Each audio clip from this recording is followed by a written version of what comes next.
Assalamualaikum warahmatullahi wabarakatuh. Pada video ini kami akan menjelaskan tentang the training and development process atau proses pelatihan dan pengembangan.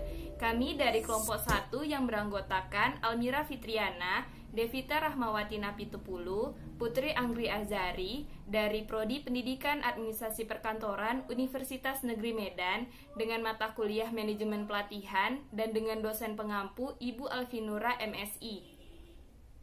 Adapun pembahasan yang akan kami bahas yaitu yang pertama pendahuluan atau latar belakang tentang pelatihan dan pengembangan, yang kedua manajemen kinerja, yang ketiga pelatihan dan pengembangan, yang keempat manfaat pelatihan dan pengembangan, yang kelima pelatihan dan pengembangan di Kanada, yang keenam pelatihan sebuah investasi atau beban, yang ketujuh konteks pelatihan dan pengembangan, yang kedelapan model pelatihan dan pengembangan instruksi sistem desain atau ISD.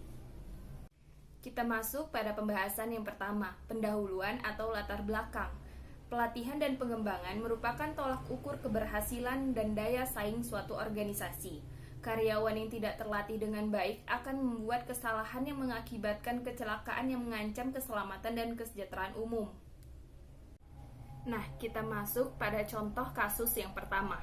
Kecelakaan pesawat First Air Flight 6560 di Result by Nunavut, Kanada pada 20 Agustus 2011.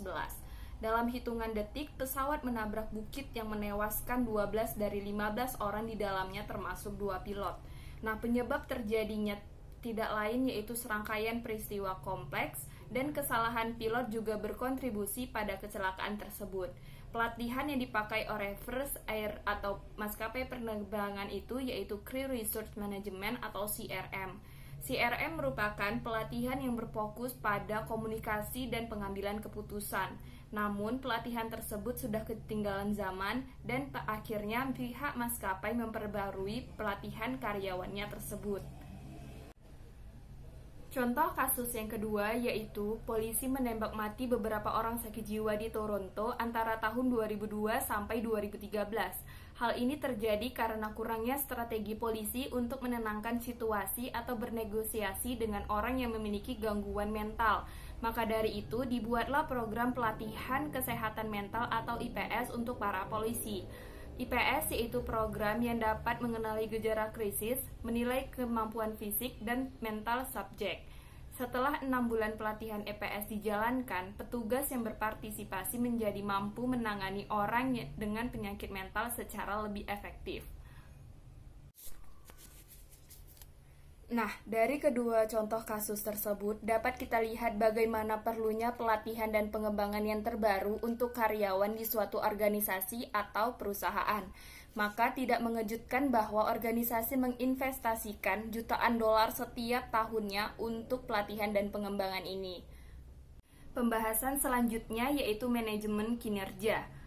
Pelatihan dan pengembangan adalah tentang mengelola kinerja atau hasil kerja.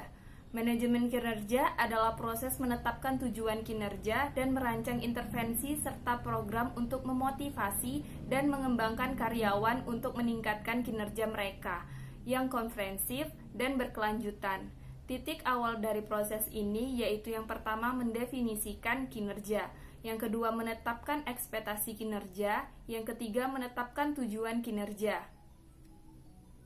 Contohnya misalnya di The First West Credit Union atau sebuah perusahaan di Kanada, karyawan mengidentifikasikan tujuan kinerja mereka dan kemudian mendiskusikannya dengan ekspektasi kinerja. Manajer dapat menetapkan SMART goal yang memastikan bahwa tujuan tersebut terkait dengan tujuan strategis inti perusahaan. Selanjutnya, karyawan memperoleh umpan balik dari rekan kerja sepanjang tahun yang kemudian digunakan sebagai bagian dari tinjauan dan penilaian dengan manajer mereka. SMART Goal di sini adalah metode yang digunakan sebagai paduan dalam menetapkan target, tujuan maupun sasaran yang spesifik, terukur, dapat dicapai, relevan, dan memiliki kerangka waktu. Nah, pembahasan selanjutnya yaitu pelatihan dan pengembangan. Pelatihan mengacu pada upaya formal dan terencana untuk membantu karyawan memperoleh pengetahuan, keterampilan, dan kemampuan untuk meningkatkan kinerja dalam pekerjaan mereka saat ini. Nah, sementara pengembangan mengacu pada upaya formal dan terencana untuk membantu karyawan memperoleh pengetahuan, keterampilan, dan kemampuan yang diperlukan untuk melakukan tanggung jawab pekerjaan di masa depan dan untuk pencapaian jangka panjang tujuan karir individu dan tujuan organisasi. Jadi, pelatihan dan pengembangan dari bidang yang lebih besar dikenal dengan Human Resource Development atau HRD. Pengembangan sumber daya manusia melibatkan kegiatan sistematis dan terencana yang dirancang oleh organisasi untuk memberikan kesempatan kepada karyawan untuk mempelajari keterampilan yang diperlukan untuk memenuhi tuntutan pekerjaan saat ini dan masa depan. Fungsi utama HRD ini adalah pelatihan dan pengembangan organisasi, dan pengembangan karir. Inti dari ketiga fungsi HRD adalah pembelajaran. Nah, materi selanjutnya akan dijelaskan oleh teman saya, Devita Ramawati Napitupulu. Selanjutnya saya akan membahas tentang manfaat pelatihan dan pengembangan. Yang pertama itu ada manfaat bagi organisasi, yang kedua ada manfaat bagi karyawan, dan yang ketiga ada manfaat bagi masyarakat. Manfaat organisasi itu ada 3. Yang pertama strategi. Dengan mengaitkan pelatihan dengan strategi organisasi, pelatihan menjadi aktivitas strategis yang beroperasi bersama dengan program dan aktivitas lain untuk mencapai tujuan bisnis strategi organisasi. Yang kedua itu efektivitas. Karyawan yang terlatih dapat melakukan pekerjaan lebih banyak dan lebih baik, membuat lebih sedikit kesalahan, memerlukan lebih sedikit pengawasan, memiliki sikap yang lebih positif, dan memiliki tingkat gesekan yang lebih rendah. Selanjutnya ada perekrutan dan retensi karyawan. Pelatihan dan pengembangan dianggap sebagai alat yang efektif untuk menarik dan mempertahankan talenta terbaik, terutama bagi karyawan di usia 30 tahun yang mungkin menganggap pertumbuhan karir dan pengembangan profesional lebih penting daripada gaji. Selanjutnya itu ada manfaat bagi karyawan. Yang pertama, manfaat intrinsik. Karyawan yang terlatih mendapat manfaat dengan memperoleh pengetahuan dan keterampilan baru yang memungkinkan mereka untuk melakukan pekerjaan mereka dengan lebih baik. Yang kedua ada manfaat ekstrinsik. Manfaat ekstrinsik mencakup hal-hal seperti pendapatan yang lebih tinggi sebagai hasil dari peningkatan pengetahuan dan keterampilan, peningkatan daya jual, keamanan pekerjaan yang lebih besar, dan meningkatkan peluang untuk kemajuan dan promosi. Selanjutnya adalah manfaat bagi masyarakat. Yang pertama, pendidikan dan pekerjaan populasi. Pendidikan dan pelatihan sangat penting untuk mengurangi pengangguran, terutama di kalangan kaum muda yang jumlahnya terus meningkat. Selanjutnya, kesehatan dan keselamatan. Program pelatihan yang efektif tidak hanya meningkatkan kinerja karyawan, tetapi juga dapat mengurangi kesalahan, meningkatkan keselamatan, dan bahkan menyelamatkan nyawa orang. Selanjutnya, ekonomi dan standar hidup. Kunci standar hidup, pendapatan, dan kemakmuran suatu negara adalah produktivitas dan pertumbuhan produktivitasnya. Selanjutnya itu pelatihan dan pengembangan di Kanada. Di Kanada, lebih dari setengah 56% memiliki akses ke pelatihan yang disponsori perusahaan, sementara sekitar 44% lainnya tidak. Organisasi Kanada cenderung tidak memiliki pemimpin dalam hal berinvestasi dalam pelatihan dan pengembangan. Menurut Conference Board of Canada, organisasi Kanada kurang berinvestasi dalam pelatihan dan pengembangan. Misalnya, total investasi rata-rata dalam pelatihan dan pengembangan di semua industri di Kanada melaporkan sebesar $4,9 juta pada tahun 2004. Sementara di Amerika Serikat, organisasi menghabiskan sekitar $164,22 miliar juta untuk program pelatihan dan pengembangan karyawan pada tahun 2012. Kanada menempati peringkat kedua terakhir pada hari pelatihan tahunan per karyawan dalam sebuah penelitian yang melibatkan 12 negara pembanding. Menurut Conference Board of Canada, kurangnya investasi dalam pelatihan dan pengembangan ini dapat menyebabkan kesenjangan dalam pengetahuan dan keterampilan esensial. Selanjutnya saya akan membahas apakah pelatihan sebuah investasi atau bukan. Mengingat banyak manfaat pelatihan dan pengembangan, mengejutkan bahwa organisasi Kanada tidak berinvestasi lebih banyak. Salah satu alasannya adalah bahwa pelatihan dan pengembangan tidak dianggap sebagai prioritas tinggi dalam organisasi Kanada. Organisasi yang memandang pelatihan sebagai biaya cenderung membatasi investasi pelatihan mereka hanya pada apa yang diwajibkan oleh hukum atau diperlukan untuk bertahan hidup. Akibatnya, pelatihan seringkali menjadi salah satu hal pertama yang dilakukan ketika masa-masa sulit dan ada pemotongan anggaran belanja. Namun, jika organisasi yang memandang pelatihan sebagai investasi dalam modal manusia mengharapkan manfaat langsung dan laba atau investasi mereka. Untuk organisasi-organisasi ini, pelatihan adalah bagian dari strategi organisasi dan faktor kunci untuk daya saing dan keberhasilannya. Di Provinsi Quebec, Kanada, sejak tahun 1995, mengesahkan undang-undang untuk mendorong pengembangan pelatihan tenaga kerja atau RUU 90 yang sering disebut oleh pengusaha sebagai Undang-Undang 1% atau pelatihan. Undang-undang mengharuskan perusahaan dengan gaji $1 juta atau lebih untuk menginvestasikan minimal 1% dari gaji mereka untuk pelatihan yang disetujui pemerintah atau membayar jumlah tersebut ke dana provinsi untuk pelatihan tenaga kerja. Sebuah laporan tahun 2008 menganalisis undang-undang pelatihan penting tersebut menyimpulkan bahwa undang-undang tersebut memiliki pengaruh yang signifikan terhadap cara perusahaan Quebec mengatur dan memberikan pelatihan, dan memiliki pertumbuhan substansial dalam pembelajaran dan pelatihan orang dewasa selama dekade terakhir. Selanjutnya materi akan disampaikan oleh teman saya. Baiklah, materi selanjutnya yaitu konteks pelatihan dan pengembangan. Pelatihan dan pengembangan tertanam dalam konteks yang lebih besar yang dapat mempengaruhi sejauh mana pelatihan dan pengembangan diberikan dalam suatu organisasi, serta jenis pelatihan apa yang akan diberikan.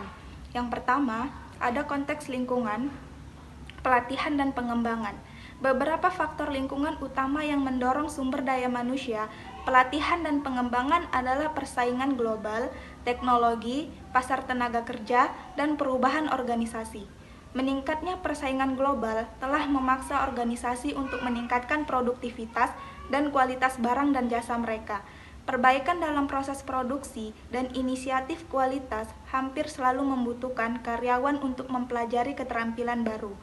Teknologi memiliki pengaruh besar pada cara organisasi beroperasi dan bersaing. Teknologi baru dapat memberi organisasi peningkatan produktivitas dan keunggulan kompetitif. Pasar tenaga kerja. Perubahan di pasar tenaga kerja dapat berdampak besar pada pelatihan dan pengembangan. Jika organisasi tidak dapat memperkerjakan orang dengan pengetahuan dan keterampilan yang diperlukan, mereka harus memberikan lebih banyak pelatihan jika ingin bersaing dan bertahan. Perubahan organisasi, revolusi teknologi, meningkatnya globalisasi, dan persaingan telah menghasilkan lingkungan yang sangat tidak pasti dan terus berubah. Untuk bertahan dan tetap kompetitif, organisasi harus beradaptasi dan berubah. Yang kedua, konteks pelatihan dan pengembangan organisasi. Pelatihan dan pengembangan juga dipengaruhi oleh peristiwa internal dalam organisasi. Di antara faktor internal yang paling penting adalah strategi organisasi, struktur, dan budaya. Strategi adalah salah satu faktor terpenting yang mempengaruhi pelatihan dan pengembangan. Seperti yang ditunjukkan sebelumnya, pelatihan dan pengembangan dapat membantu organisasi mencapai tujuan strategisnya dan memperoleh keuangan kompetitif bila keselarasan dengan strategi organisasi. Struktur organisasi juga mempengaruhi pelatihan dan pengembangan. Organisasi menjadi semakin datar dengan tingkat manajemen yang lebih tinggi. Perubahan struktur organisasi ini sering menyebabkan perubahan dalam tugas dan tanggung jawab karyawan, memerlukan kebutuhan untuk pelatihan. Budaya organisasi mengacu pada keyakinan bersama, nilai-nilai, dan asumsi yang ada dalam sebuah organisasi. Budaya suatu organisasi menjadi penting karena menentukan norma-norma yang ada dalam suatu organisasi dan perilaku yang diharapkan. Yang ketiga, ada sistem sumber daya manusia. Manajemen sumber daya manusia strategis melibatkan dua jenis keterkaitan. Yang pertama, praktik sumber daya manusia harus dikaitkan dengan strategi bisnis. Yang kedua, praktik sumber daya manusia juga harus dikaitkan satu sama lain sehingga mereka bekerja sama untuk mencapai strategi organisasi. Materi yang selanjutnya yaitu model pelatihan dan pengembangan instruksional sistem desain atau ISD. Model pelatihan dan pengembangan sistem instruksional atau ISD menggambarkan pelatihan dan pengembangan sebagai proses rasional dan ilmiah yang terdiri dari 3 mata pelajaran utama, yaitu analisis kebutuhan, desain dan penyampaian pelatihan, dan evaluasi. Langkah pertama yang kritis dalam model ISD adalah analisis kebutuhan untuk menentukan sifat masalah dan apakah pelatihan adalah solusi terbaik. Analisis kebutuhan dilakukan untuk menentukan perbedaan atau kesenjangan antara apa adanya dengan bagaimana seharusnya. Analisis kebutuhan terdiri dari 3 tingkatan yang dikenal sebagai analisis organisasi, analisis tugas, dan analisis orang. Jika pelatihan adalah solusi untuk masalah kinerja, sejumlah faktor harus dipertimbangkan dalam desain dan penyampaian program pelatihan. Informasi analisis kebutuhan digunakan untuk menulis tujuan pelatihan dan mempelajari isi pelatihan harus diidentifikasi. Setelah program pelatihan dirancang dan disampaikan, tahap selanjutnya adalah evaluasi pelatihan. Analisis kebutuhan dan tujuan pelatihan memberikan informasi penting mengenai apa yang harus dievaluasi untuk menentukan apakah program pelatihan telah efektif. Pada tahap ini, pelatihan harus memutuskan apa yang akan diukur sebagai bagian dari evaluasi program pelatihan serta bagaimana merancang studi evaluasi. Baiklah, kesimpulan pada materi kami ini adalah keberhasilan dan daya saing suatu organisasi sangat bergantung pada pelatihan dan pengembangan sumber daya manusia di organisasi tersebut.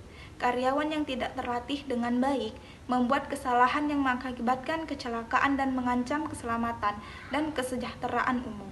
Manajemen kinerja yang baik dengan menciptakan SMART Goals akan menciptakan pelatihan dan pengembangan di suatu perusahaan memiliki manfaat bagi organisasi, karyawan, dan masyarakat. Proses yang baik dalam pelatihan dan pengembangan yaitu analisis kebutuhan. Setelah itu, mendesain dan menyampaikan program. Selanjutnya, evaluasi program pelatihan tersebut. Apakah pelatihan tersebut merupakan solusi untuk masalah kinerja karyawan atau sebaliknya? Pelatihan dan pengembangan ini merupakan proses untuk meningkatkan kemampuan sumber daya manusia dalam membentuk tercapainya tujuan organisasi. Baiklah, sekian dari saya kembalikan ke moderator. Baiklah, sekian dari presentase kami mengenai proses pelatihan dan pengembangan. Jika ada kata yang salah, mohon dimaafkan. Terima kasih atas waktu dan perhatiannya. Wassalamualaikum warahmatullahi wabarakatuh.